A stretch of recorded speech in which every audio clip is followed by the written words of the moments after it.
Magandang araw mga kaibigan.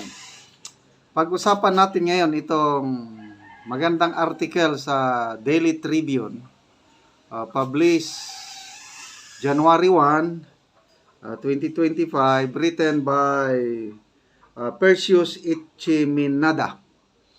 Ang title, very exciting. Title is Group Pushes to Revive U.S. Statehood Movement for Mindanao and Sulu.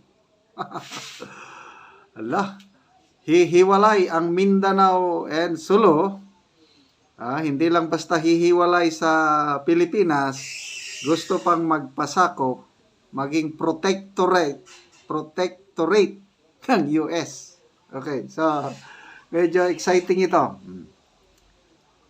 Basahin ko, proponents of Cagayan de Oro City, yan ang sumulat.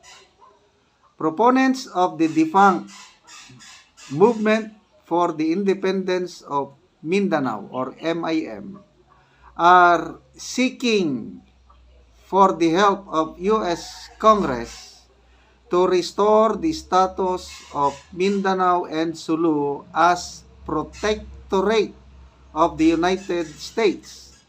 They based their claim on the Carpenter-Kiram Treaty, which placed Mindanao under U.S. protection. Okay. So, ngayon ko lang ito nalaman, ang ganda nitong article na ito. Mamaya i-discuss ko ano yung Kiram-Carpenter Agreement na napirmahan noong March 22, 1915. So, background muna. Noong 1899,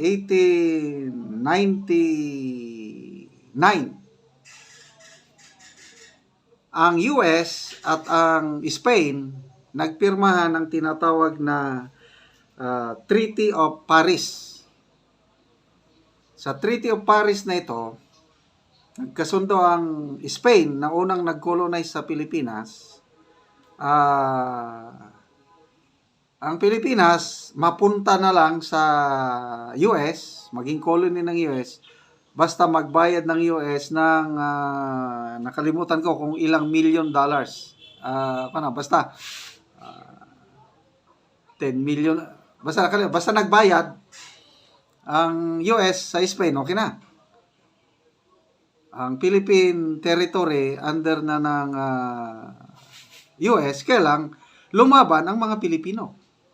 Kaya nagkaroon ng Filipino-American War. Panahon ni General Emilio Aguinaldo hanggang natalo yung pwersa ni Aguinaldo, kaya na-stop yung Filipino-American War. But that was only in Luzon and Visayas. Iba sa Mindanao. Lumaban din ang taga Mindanao kasi sa Mindanao noon maraming sultanates. May sultanate ng Sulu, may sultanate ng Palawan, different sultanates, lumaban sila. Okay, sa pakikipaglaban, kasi fighter itong mga kapatid nating mga taga Mindanao, itong Moro o Muslim, fighter. Hanggang na-realize ng US government na hindi kaya through military force alone na isubdu ang mga kapatirang Moro or Muslim sa Mindanao. Kaya ang nangyari noong 2015, ang US government sa Pilipinas nag-create ng another department. Department of Mindanao and Sulu. Noong 1915. Okay, 1915 pa. Ang governor ng Department of Mindanao and Sulu, si Governor Frank W. Carpenter. So, iba ang governor sa Manila, iba ang governor Iba ang governor, Manila, meaning Luzon, Visayas. Iba ang governor sa Mindanao. Kaya ang legal expert, ang opinion nila is separate ang Mindanao noon sa itong Philippine territory, itong Luzon, Visayas, separate yun. Separate ang ano. Kasi may sariling governor ang Mindanao and Sulu. Ito nga si Frank W. Carpenter. Nag-usap ngayon, mapayapang pag-uusap para huminto na yung pakikipaglaban ng mga Moro people dito sa Mindanao. Si Sultan Jamalul Kiram II, siya yung Sultanate of Sulu. So nag-usap ang Sultanate of Sulu dahil yan ang pinakamalaking sultanate by that time. At saka si Governor Frank Carpenter, nilagdaan nila yung Kiram Carpenter Agreement noong March 22, 1915.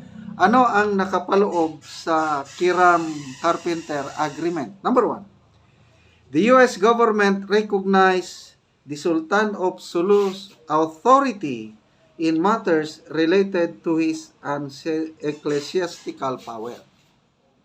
Number 2, U.S. government solemnly committed to placing the Sultanate of Sulu under its protectorate and flag. So, ibig sabihin, nung pinirma ditong agreement na ito, protectorate na ng US ang Mindanao and Sulu. Number 3, the US government assured the Sultanate of Sulu full protection in the event of future disputes with foreign authority. So, yan. So, ang nangyari daw, noong 1935, nung na-establish na yung Philippine Commonwealth, ang Mindanao and Sulu was illegally annexed, isinama sa Philippine Commonwealth. Illegal. Itong Kiram and Carpenter Agreement, it was never abrogated. Walang batas sa US na nagpawalang bisa sa Kiram Carpenter Agreement. Kaya ito ngayon, itong mga proponents, dati kasi may Mindanao Independence Movement na, panahon pa ng Marcos. Kaya lang, medyo naglaylo. Ngayon, nire-revive na nila. Itong mga leaders, ngayon, hindi pa masyadong nagpakakilala. Kaya lang, nag-open up na sa media, kaya na i-publish dito sa Daily Tribune. So, anong masasabi nyo? Bakit itong mga leaders, I believe, karamihan dito, mga Filipino Muslim leaders. Kasi, baka nga lang, tingin ko lang, baka nakikita nila ang nangyayari sa ating gobyerno ngayon. Ano naman, yung corruption sa gobyerno. Napapabayaan ng Mindanao. Sa survey ng Pulse Asia ata yun, only 1 of 10 Filipinos ang sumusuporta o nagtitiwala sa Marcos administration. Survey yan. So, 9 Filipinos in Mindanao walang tiwala sa Marcos administration. Ganon po kalakas ngayon ang pagkadismayado ng taga Mindanao sa Marcos administration. So, ito ba? Kasi, nasimulan na noong 1980s, hindi nag-prosper. Ngayon, nire-revive nila. Nagpapatulong itong leaders ng Mindanao Independence Movement sa US Congress para maibalik sila na maging protectorate ng US. So, ano sa masasabi nyo? To me, medyo suntok sa buwan ito. Baka malayong mangyari. Sa tingin ko but then, baka maraming matutuwa. Kasi nga, maraming gustong sa nangyayari kasi hindi na maganda ang pamamalakad sa gobyerno is mas maganda ba magpa-under na lang tayo sa US. Kasi kung, example, mga nakatira sa Mindanao, mag-prosper ito, maging protectorate ng US ang Mindanao Insulo, para kang Puerto Rico. Ang Puerto Rico, hindi siya state.